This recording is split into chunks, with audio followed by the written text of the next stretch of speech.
Terceiro episódio de The Last of Us já está entre nós e meu amigo, além de ter sido um puta episódio, ele continua separando a série do jogo. Quem jogou vai notar as diferenças, quem não jogou vai gostar, porque a narrativa está boa demais de se acompanhar. Bruno Silva, mais uma vez estamos aqui. Estamos aqui. Fazendo a maratona de The Last of Us, Exato. gravando vários vídeos na sequência para você nos acompanhar semanalmente aqui. Mas olha, se no segundo episódio já tinha tido uma grande diferença da história pro jogo com o ataque na cidade de Jackson, esse continua mudando ainda mais, separando as duas narrativas. Exatamente. Um episódio de consequências, né, Zuli? A gente lida... São 50 minutos ali para todo o elenco, todo esse universo que a gente está acompanhando, lidar com as consequências sísmicas, né, do que acontece no segundo episódio, né? E assim, obviamente... Posso estar me referindo tanto ao Joel, ao Pedro Pascal, quanto à comunidade, né? E eu acho que essa foi uma mudança que eu achei positiva. Antes de a gente começar, obviamente, like no vídeo, se inscreve aqui no canal para não perder a nossa cobertura. A gente tá fazendo aqui recaps / análises episódio a episódio, então você deve ter acabado de assistir o terceiro episódio, tá aqui acompanhando com a gente. E eu achei muito interessante porque a maneira como a história foi construída, desde que já vinha do segundo episódio, da invasão, e isso acontecer junto ali do ataque da Abby, né, e da morte do Joel, espalha esse sentimento de luto para a comunidade de Jackson inteira. Não que Jackson não estivesse de luto com a morte do Joel, né? Eu acho que isso já seria um motivo suficiente para todo mundo tá mal, mas eu acho que foi uma maneira muito interessante que o Craig Mazin e o Neil Druckmann encontraram para fazer com que as ações que cada personagem quer tomar como consequência do que aconteceu, né? Quem queria se vingar, quem quer vingança, quem não quer vingança, como quer vingança, né? O fato de Jackson ter sido quase destruída nesse processo também, ela dá mais peso para essas escolhas, né? Ficou mais difícil para cada um desses personagens decidir partir em uma jornada de vingança, o que seria meio que óbvio, né? Uma consequência óbvia daquilo que acontece. É óbvio que as pessoas próximas do Joe vão querer se vingar, mas ficou mais difícil você se vingar depois do que acontece, né? Perfeito, eu acho que você dá mais sentido. Eu acho que primeiro de tudo, você consegue, parece bizarro, mas você consegue dar um peso ainda maior pra perda do Joe, porque assim, você acompanhou esses dois personagens, ele e a Ellie, na primeira temporada e no primeiro jogo, então você já sentiu aquela dor da morte dele. Mas você fazer esse luto comunitário, digamos assim, porque ele tinha uma importância maior para a própria comunidade de Jackson, para os moradores de lá, e não só para Ellie e pro Tommy, eu acho que aumenta esse luto, e é exatamente como você falou, você pensar nessa ida ou não ida atrás do grupo da Abby, como no coletivo, você dá um maior peso ainda mais para ela decidir ir embora e dá mais um pouco de sentido dela ir sozinha. Sim. Quer dizer, não sozinha, mas ela é a Dina? A Dina, tô pensando Dani. Na Dina, faz mais sentido elas irem da maneira como foi, sair sorretariamente. E também, aquilo que a gente falou, que eu falei no vídeo do segundo episódio, que depois pra mim fez sentido o Tommy não trocarem ele com a Dina no momento da morte do Joe, porque no jogo ele tem um relacionamento com a Maria, mas ele não tem um filho. Sim. E ele não tem, ou pelo menos não fica tão claro, o status de chefe que ele tem dentro da comunidade que a gente tem na série. Então ele não pode simplesmente pegar a arma e falar: tô vazando e vou vingar meu irmão. Ele tem uma responsabilidade maior. No jogo, Jackson como um todo, existe uma organização ali dentro. Né? Na lore do jogo, Jackson era uma fazenda do pai da Maria.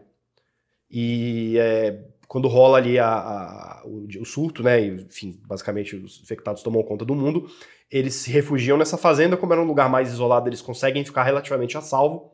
E meio que o lugar começa a atrair pessoas porque eles ficam sabendo que é um lugar seguro. E o pai da Maria e a Maria decidem construir essa comunidade, né? E depois, se eles conseguem lá reativar a usina, tanto no jogo quanto na série The Last of Us 1, isso mostra esse momento, né, da usina sendo reativada e tal, eles conseguindo energia elétrica, né, que é também um grande diferencial, né. Tanto que até o espanto, né, nos episódios anteriores, que a Abby chega lá em Jackson com o Owen, tá de noite, tá tudo iluminado, aí o Owen vira e fala: Mano, o que você quer fazer? Os caras têm até energia elétrica aqui, velho. Tipo, olha como essa comunidade é organizada. Você tem certeza que você quer invadir isso aqui? Tipo, então, no jogo você tem tudo isso, né? Só que a gente não vê muito como é a organização social daquele lugar. A gente sabe que existe uma organização social, porque no jogo você tem ali escola, as pessoas têm trabalhos fixos, né? Tanto que a Ellie, Joel, Dina, Jesse, todo mundo tem o trabalho de proteger o lugar, tem sua função, né? Cada um tem a sua função de ficar patrulhando, não deixar que infectados cheguem muito perto e tudo mais.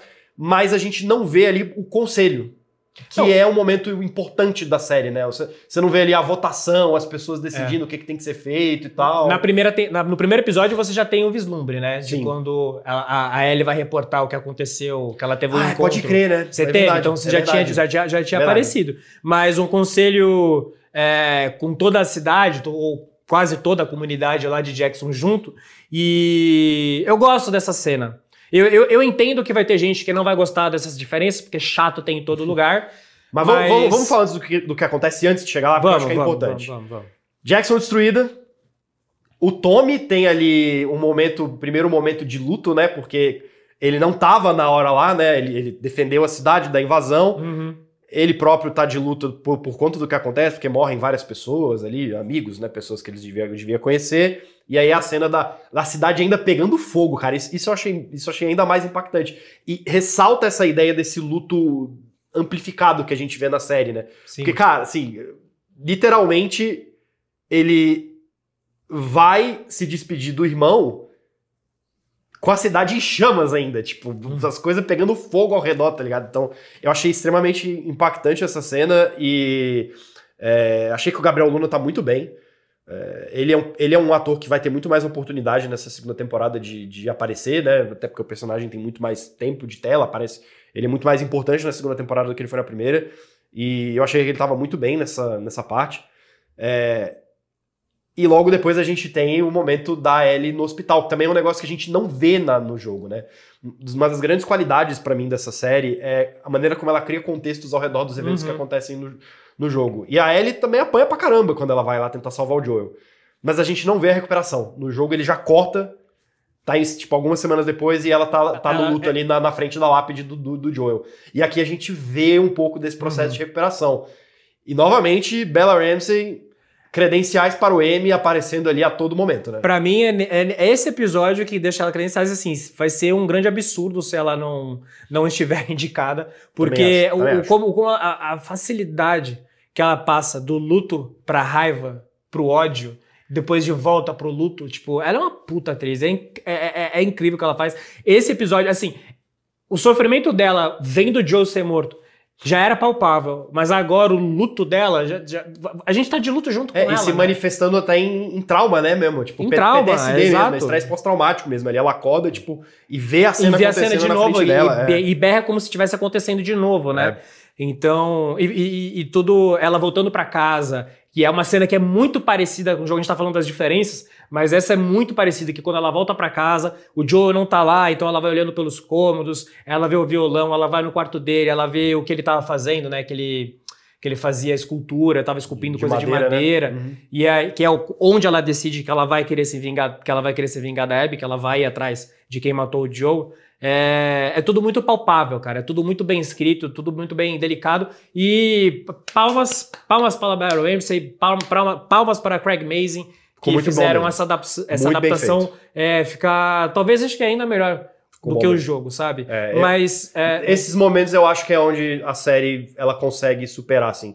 Eu ainda não estou com uma opinião muito bem definida a respeito disso. Eu acho a primeira temporada de The Last of Us melhor do que o jogo The Last of Us. Eu acho que eles contaram essa história de um jeito melhor na série do que eles contam no jogo. Na série eu ainda não tenho essa opinião formada, mas momentos como esse me fazem acreditar que, tipo, cara, valeu a pena adaptar e muitas vezes essa história melhora. Eles fazem ela melhor do que ela foi feita no jogo.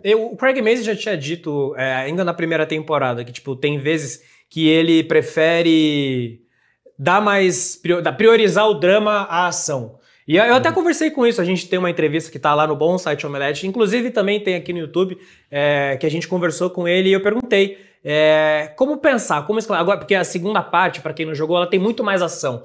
Tem muito mais. Essas cenas brutais, a cena de troca de tiro, de luta, de combate do que a primeira. E é uma prioridade que o jogo faz até em termos de conceito de game design, né? Assim, não convém muito aqui pra série, mas o jogo ele foi repensado do zero, o gameplay. O combate dele é muito mais dinâmico. Eles realmente tiveram muito mais foco nessa parte, assim, de criar arenas de combate. O The Last of Us 2 é muito construído em torno dessas arenas de combate, ter várias possibilidades, caminhos, você decidir encarar de frente, decidir ser mais furtivo e tal.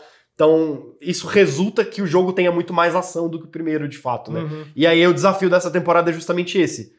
O que vai ser adaptado, o que vai ser descartado, do que for adaptado, como vai ser adaptado, né? Então, de fato, o Craig Mazin deve ter tido muito mais trabalho pra fazer isso nessa segunda temporada. E é um episódio que tem zero ação. É totalmente drama. É totalmente explorando os sentimentos dos personagens, o sentimento de luta dos personagens. Você tem... Aliás, o que tem de ação você não vê, né? Porque ela acontece nas sombras. Que a gente tem a primeira introdução dos Scars, né? Dos Serafitas, que no jogo é feito um pouco mais pra frente, né? Eles começam a ser importantes quando você chega em Seattle. Então, e aí você já tem você já é apresentado já nesse episódio, né? Que a gente não sabe qual o grupo de confronto dos lobos, né? Que eles tiveram esse encontro, que foram todos dizimados. Eu tive a impressão, me deu a entender... De ser o grupo da Abby? Que era o grupo da Abby voltando. Pode ser, porque é o caminho, talvez é o mesmo caminho que elas fizeram. Mas pode não ser. Eu acho que eles deixam aberta essa interpretação justamente pra você ficar nessa dúvida. Até porque fica aquela... Né, no final do episódio, a gente vai voltar pra essa parte mais pro final da análise, mas acho que a ideia é, assim, fazer essa associação, né? Abby e WLF como figuras unidas ali na crueldade, né? E na falta de escrúpulo total. E você vê o nível da brutalidade que tá esse confronto, né? Sim. Então... Mas isso é pra depois. Vamos voltar pra Jackson, porque tem mais coisa importante de Jackson. Essa parte da Ellie, eu assino embaixo de tudo que você falou. Eu acho que o processo de luto ali é evidente, é muito, muito bem interpretado pela Bella Ramsey. Até na cena da terapia. E aí é muito legal, cara, porque essa personagem eu acho que ela foi muito interessante, né? Obviamente, eu sinto que ela tem uma função mais didática nessa temporada, porque toda vez que ela aparece em cena é porque a gente precisa que algum protagonista precisa expor seus sentimentos para a audiência. Ela decifra o que eles estão sentindo. Ela é o boneco explicado. Tipo, exato. A hora que tá lá o Joel... O Last of Us explicado. Exatamente. Ela faz o papel do Thiago Armariz em Last of Us. Como o Joel está se sentindo? Vai lá, a terapeuta lá da Catherine O'Hara, falar com o cara pra ele falar.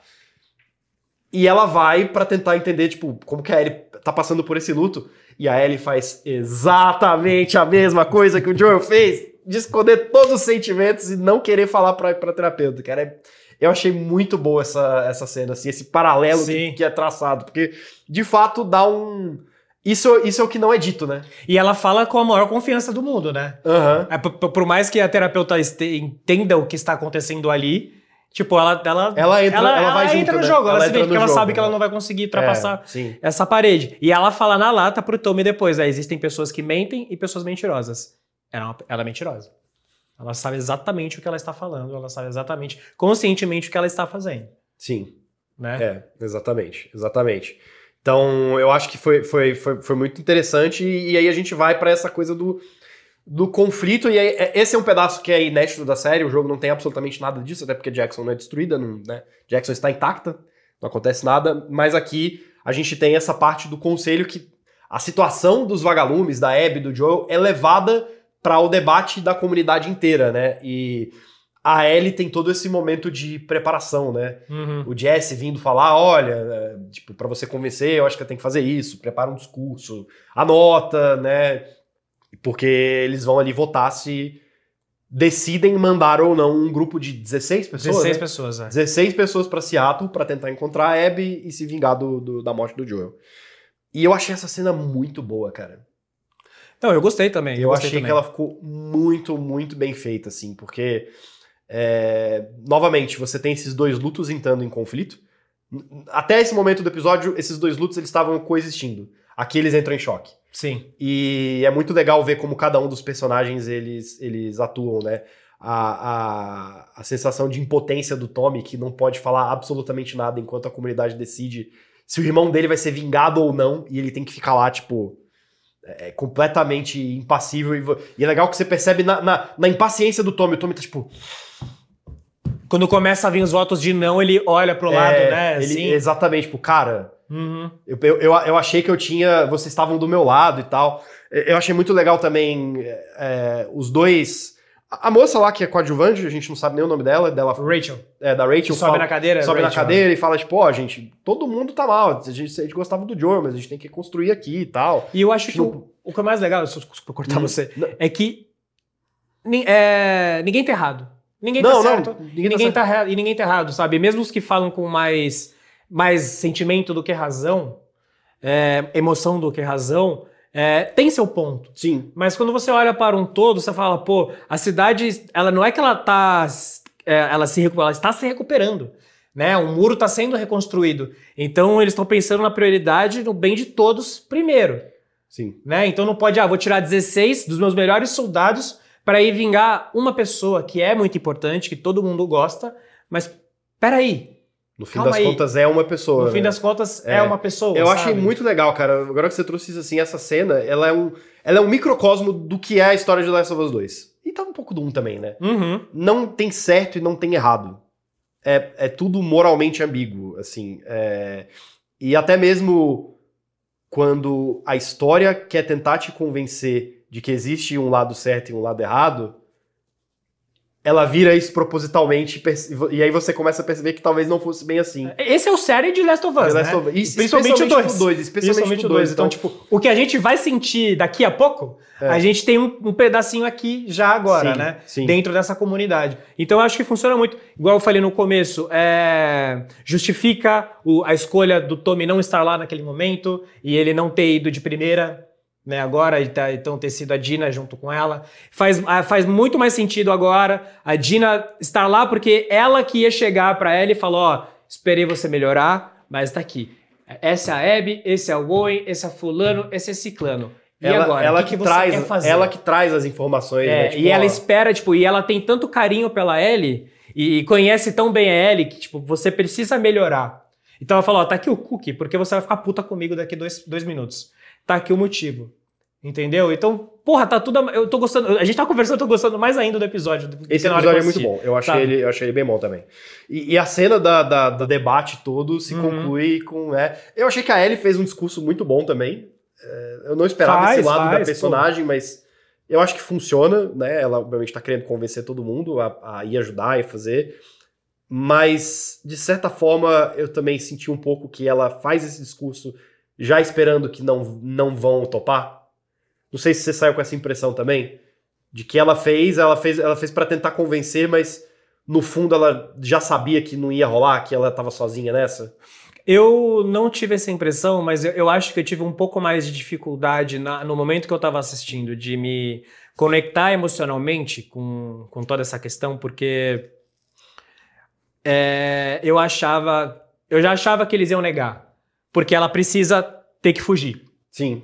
Sair a francesa pra ir atrás, sabe? No jogo até isso é toda uma questão, né? Porque o grande dilema do jogo... Toda essa parte da terapia, da recuperação não existe, mas a cena dela na casa do Joel existe. A Dina tentando, né, dizendo que vai ajudar existe. E aí começa a diferença porque o grande desafio delas é sair escondido e sem a Maria perceber. E aí a Maria já aparece na casa ao mesmo tempo e ela vira e fala, eu preciso que vocês saiam porque o Tommy já foi. Uhum. Tipo, então a dinâmica da série já tá bem diferente em relação ao jogo só nisso daí. Sim. Porque não só o Tommy não foi, como ele não vai, né? Pelo menos é o que o episódio dá a entender. Ele tá preso ali naquele posto de comando ali da comunidade, né? Ele tá preso, amarrado às responsabilidades que ele tem dentro de Jackson, Exato. né? Então, as duas irem e ser da forma que foi. A única coisa que eu não sei se eu gosto ou não, preciso refletir um pouco mais sobre isso, é eles usarem o Seth, né? O cara, o preconceituoso, Sim. que reclamou das duas se beijando, tentar dar algum tipo, sei lá, de redenção pra ele, e ele ajudando, e ele, tipo, os dois... Eu não sei, tipo, não sei ainda como opinar nesse sentido sobre essa escolha, mas... Foi surpreendente, foi surpreendente no mínimo, né? Porque... É surpreendente, mas eu acho que, não sei, talvez eles trabalhem de uma maneira... Sei lá, ele fala aquilo, aí toma uma porrada do Joe e, não, beleza, puta, eu sou um vacilão, me desculpem todos. A maneira que eu entendi, eu consigo ver dessa maneira também, talvez um tipo de mensagem ali, desse tipo de mensagem, mas eu fiquei muito mais com a impressão de que ali ele é o cara do inimigo é meu amigo. Pode ser também. Porque a ideia dele não é nem exatamente o Joel. Ele quer provar um ponto, né? Porque até no discurso dele ele fala, pô, os caras vieram aqui, mataram um dos nossos, a gente vai deixar isso acontecer. Até eles voltarem, né? Que tipo, se a gente não fizer nada, eles vão voltar, ou alguém vai aparecer, então a gente tem que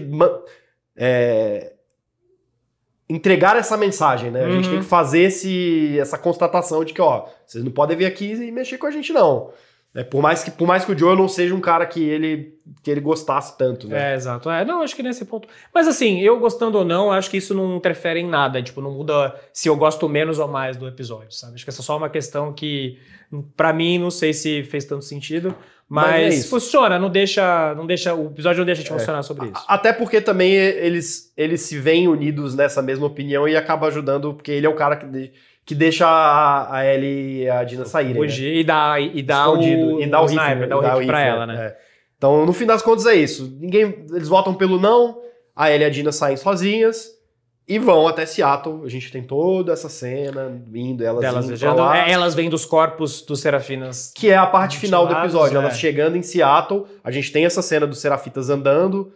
Eles ali são, né, dando esse contexto aqui no jogo. Os Serafitas são esse culto religioso, é uma espécie de culto religioso, mas também meio com um movimento de libertação. Como todo grupo paramilitar, todo grupo de The Last of Us é um pouco de libertação, porque no fim das contas são organizações sociais que estão tentando criar algum tipo de estrutura que não existe mais e que a Fedra não deu conta de manter a sociedade. Então você tem todos esses grupos tentando criar outras sociedades, né? Outros tipos de organização social. E você pode colocar basicamente tudo nesse balaio. Vagalumes, a galera de Jackson, WLF e tal, os Serafitas vão para esse lado mais da religião, que você tem essa figura, né? Eu não vou lembrar o nome da pessoa, mas ela... Da profeta, da né? profeta. The Prophet, que eles falam. Mas ela é meio que essa mistura de líder religiosa com líder revolucionária, e essa inspiração dela é levada para todos os seguidores, né? Então eles todos vestem aquelas batinas, todos eles ali... A maioria deles é careca, né? Tem a cabeça raspada. Tem as marcas aqui no rosto. Eles têm as marcas, que faz parte do ritual, eles fazem essas cicatrizes na bochecha. E eles se comunicam por meio de assovio. Esse é o grande... E aí é um negócio muito do jogo, né? Até pra demarcar, assim. É pra você ter medo. Você tá andando num lugar no Last of Us 2, você ouviu um assobio, você já tem que agachar. Mano, você já aperta, você agacha, se esconde, tipo, ferrou, tem serafita aqui. E eles estão escondidos também. Como é que eu vou fazer pra passar dessa parte? Então, é muito rápido que eles aparecem, você tem essa apresentação, eles se escondem, porque tem alguém vindo, e depois a gente só vê a Ellie e a Dina chegando, vendo que tá todo mundo morto, tinha até criança no meio. E aí é aquela... E é aquele negócio da cena brutal, né? É que o eles choque, focam, né? Tipo... Porque a Dina vê primeiro, ela sai e vomita, aí você vai olhar junto com a Ellie, e a Ellie vê, e eles socam na criança o corpo do cadáver dela. E você fala, caralho. E é exatamente o choque de criar essa associação, né? Tipo... Tá, e elas já sabem que a Abby faz parte do WLF, porque a Dina fala, né? Na hora que ela conta pra Ellie que ela sabe quem é, e ela fala, ó, na mochila tinha um logo de lobo e tal, e aí eu descobri que tem um grupo em Seattle que se chama Frente de Libertação de Washington, WLF, tem a insígnia do lobo. E aí é a associação imediata, né? Tipo, cara, olha aqui, essa galera não foi só cruel e abjeta com o Joel. Eles matam crianças. Eles são cruéis com todo mundo. Talvez tentando criar ali um senso de justificativa moral pra vingança que elas vão querer fazer quando chegam em Seattle. E aí chegam em Seattle e acaba o episódio. É isso. Inclusive, tem que falar que toda a caracterização de Seattle...